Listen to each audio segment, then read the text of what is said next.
Happy Monday, chikahan mga kapuso! Exciting times ahead sa Encantadia Chronicles Sangre dahil unti-unti nang matutuklasan ni Tera ang kanyang hidden powers bilang isang sangre. At available na rin online ang episodes with English subtitle lalo't ang ilang fans ay mga foreigner. Makichika kay Nelson Canlas.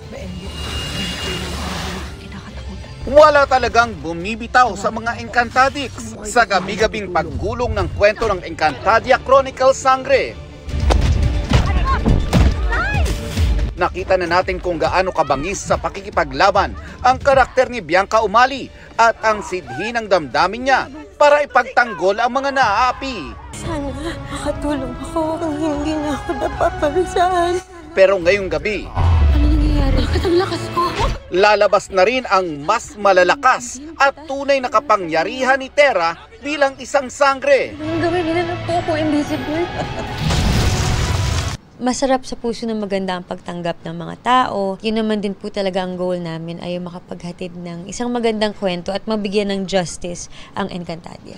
Tanong ng marami, magkikita na rin kaya sila ng kanyang Ashti na si Sangre Pirena na magigising ngayong gabi? Ano kaya ang kahihinatnan kung magsasani puwersa ang dalawang sangre?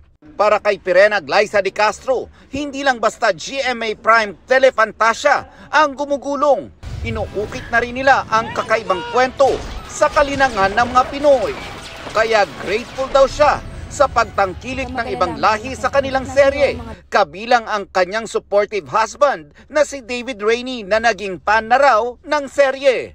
Naging parte siya ng Pinoy culture. Kaya nakakatuwa. Even with David, sinasabi ko rin na kwento, ganyan, kasi fascinated din siya. Nanonood na siya ng Encantadia. Kilala niya na si Pirena, sila Mitena, ganyan.